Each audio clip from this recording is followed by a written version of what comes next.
بسم اللہ الرحمن الرحیم الحمد للہ رب العالمین والصلاة والسلام علی حبیبہ سید المرسلین خاتم النبیین وعلی آلہ وصحبہ وازواجہ وفقہاء امتہ اجمعین۔ بسم اللہ الرحمن الرحیم۔ باب کیف کان بدء الوحی الی رسول اللہ صلی اللہ تعالی علیہ وسلم وقول اللہ عز وجل انا اوحینا الیک کما اوحینا الی نوح والنبیین من بعدہ۔ حدثنا الحمیدی قال حدثنا سفیان قال حدثنا یحیی بن سعید الانصاری قال اخبرنی محمد بن ابراہیم التیمی انه سمع علقمة بن وقاص الليثي يقول سمعت عمر بن الخطاب رضي الله تعالى عنه على المنبر يقول سمعت رسول الله صلى الله تعالى عليه وسلم يقول انما الاعمال بالنيات وانما لامرئ ما نوى فمن كانت هجرته الى دنيا يصيبها او الى امرأة ينكحها فهجرته الى ما هاجر الیہ۔ عزیز بچوں، امام بخاری امام محمد بن اسماعیل بخاری رحمۃ اللہ تعالی علیہ نے اپنی کتاب صحیح البخاری کا آغاز باب بدء الوحی سے کیا۔ ہم انشاءاللہ تعالی اس پر جلد ہی روشنی ڈالیں گے۔ اس سے پہلے کچھ ابتدائی اور تعارفی کلمات۔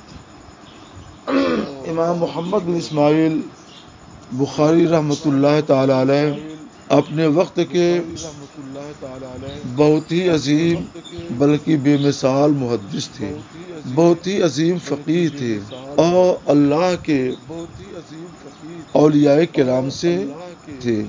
آپ کی ولادت 13 شوال سن 194 ہجری میں ہوئی اور وفات اتفاق سے ماہ شوال ہی میں ہوئی 256 ہجری میں۔ اس طرح حساب کیا جائے تو آپ کی عمر شریف 13 دن کم 62 سال ہوتی ہے۔ امام بخاری رحمۃ اللہ تعالی علیہ کی زندگی کے بڑے عجیب و غریب اور پاکیزہ واقعات ہیں۔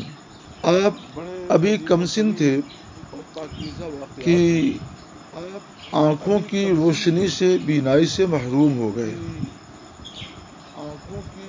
آپ کے والد ماجد حضرت اسماعیل رضی اللہ تعالیٰ عنہ پہلے ہی وصال فرما گئے تھے۔ اس حیثیت سے آپ یتیم بھی ہو چکے تھے۔ والد ماجد بڑے تقوی شعار پرہیزگار اللہ کے نیک بندے تھے۔ انہوں نے ہمیشہ رزق حلال کو اپنا رزق بنایا، کبھی بھی اس میں حرام کی اور شبہ حرام کی آمیزش نہیں ہونے دی، اور جب ایسی پاکیزہ غذا اولاد کو ملتی ہے تو اولاد کے اندر دوڑنے والا خون بھی بڑا پاکیزہ اور بڑا صالح ہوتا ہے۔ وہ اولاد نیک ہوتی ہے اور ملک و ملت کے لیے بڑی مفید ہوتی ہے۔ ان کے وصال کے بعد امام بخاری رحمۃ اللہ علیہ کی آنکھوں کی روشنی چلی گئی۔ یہ بھی بہت بچے تھے۔ آپ کی والدہ کا عجیب حال کہ بچہ یتیم ہے، آنکھوں سے بھی محروم ہو گیا۔ یا اللہ، اب تو اس پر کرم فرما، ہم تیرے کرم سے مایوس نہیں ہیں۔ وہ دعا کرتی تھیں اور دعا کرتے کرتے رونے بھی لگتی تھیں۔ نہ جانے کتنے دن اسی طور پہ گزر گئے۔ ایک روز وہ سو رہی تھیں کہ خواب میں حضرت سیدنا ابراہیم خلیل اللہ علی نبینا علیہ الصلوۃ والسلام تشریف لائے. کیوں مغموم ہو؟ کیا بات ہے؟ اٹھو، اللہ نے تمہارے بچے کو آنکھوں کی روشنی عطا کر دی ہے. خواب سے بیدار ہوئی تو دیکھتی ہیں کہ واقعی ان کی آنکھوں میں نور چمک رہا ہے. اس وقت سے لے کر اخیر عمر تک آپ کی آنکھوں میں نور جگمگاتا رہا.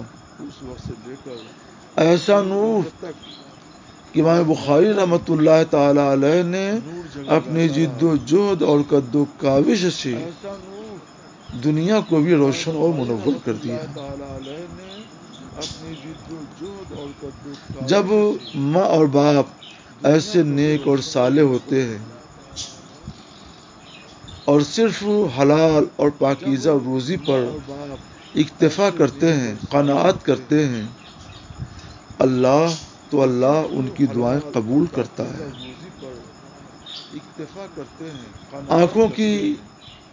آنکھوں سے محروم ان کی دعاؤں سے روشنی پایا کرتے ہیں. اور امام بخاری رحمۃ اللہ علیہ جیسی اولاد ملک اور قوم کو ملا کرتی ہے. ہمیں چاہیے کہ ہم بھی ہمیشہ نیک بنیں،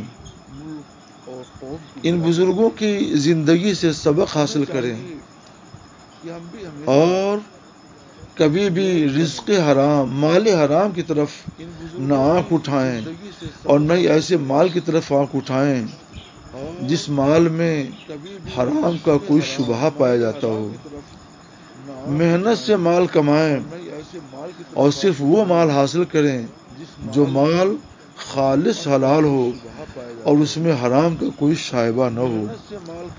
جب ایسا حلال مال روزی بنتا ہے تو خون، بدن کے اندر پیدا ہونے والا خون صالح ہوتا ہے اور اس سے قوم کو، ملک و ملت کو بڑے فوائد حاصل ہوتے ہیں. امام محمد بن اسماعیل بخاری رحمۃ اللہ تعالی علیہ نے اس اسباب کے پیش نظر یہ فیصلہ کیا کہ سید الانبیاء جناب محمد رسول اللہ صلی اللہ تعالی علیہ وسلم کی حدیثیں لاکھوں لاکھ بے شمار ہیں. ان حدیثوں کو یاد کیا جائے اور ان کا ایک خلاصہ بھی مرتب کیا جائے. آپ نے 6 لاکھ حدیثیں یاد کی. 6 لاکھ حدیثیں یوں 6 لاکھ میں محدود نہیں ہیں. رسول اللہ صلی اللہ تعالی علیہ وسلم کی زبان سے جو الفاظ نکلے وہ سب حدیث تھے. رسول اللہ نے جو کام کیے وہ سب حدیث ہے. رسول اللہ کے سامنے صحابہ نے کوئی کام کیا اور آپ نے اس کو باقی رکھا، وہ بھی حدیث ہے. اس طرح سے تو میں سمجھتا ہوں کہ احادیث نبویہ کی تعداد کروڑوں میں ہے اور وہ ہمارے شمار سے باہر ہے. وہ ساری حدیثیں جمع نہیں ہو سکیں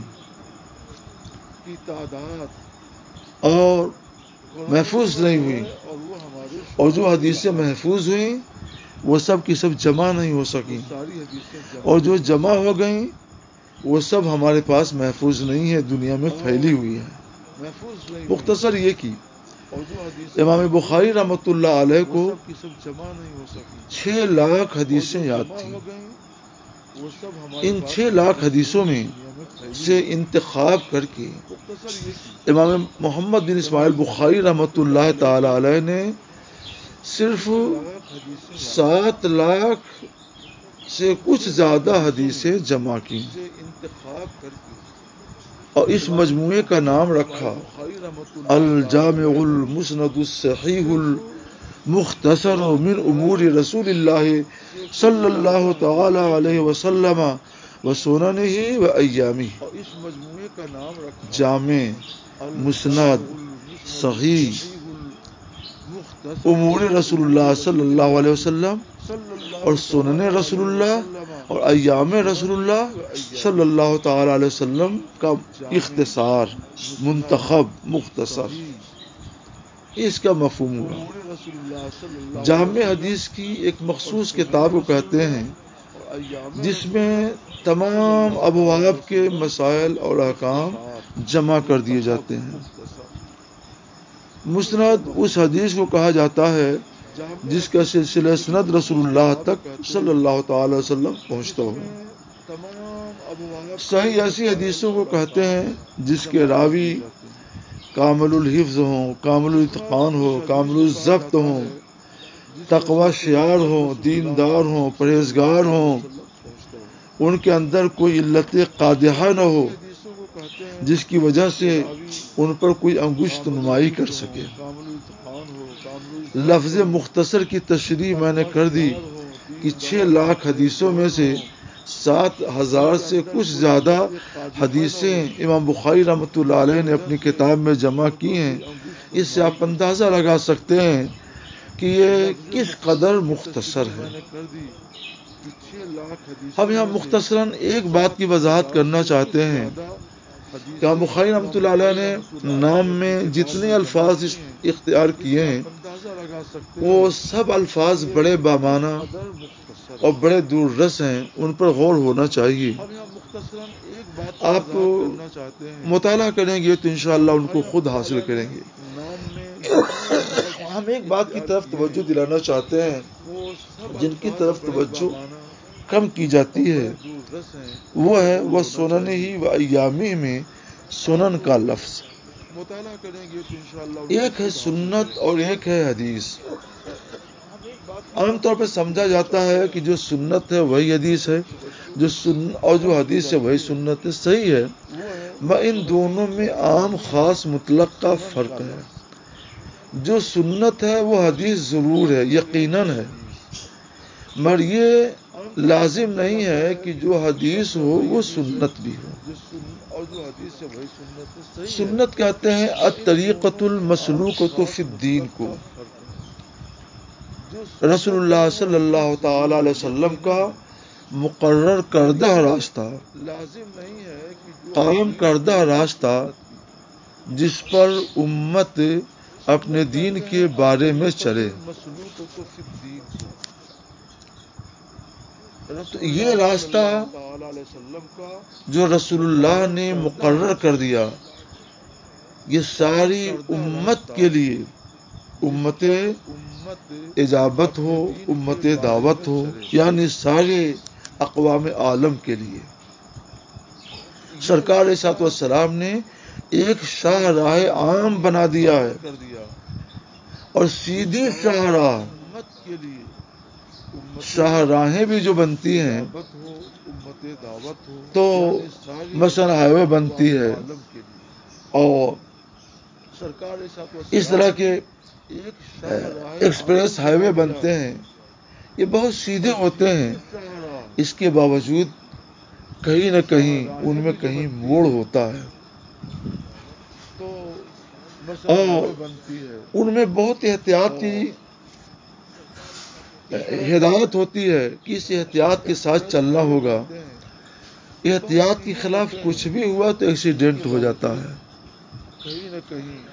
مگر رسول گرامی وقار صلی اللہ تعالی علیہ وسلم نے سنت کے نام پر ساری اقوام عالم کے لیے اور بالخصوص مسلمانوں کے لیے جو شاہراہ عام بنائی ہے، یہ شاہراہ عام بالکل سیدھی ہے، اس میں کہیں کوئی کجی نہیں پائی جاتی۔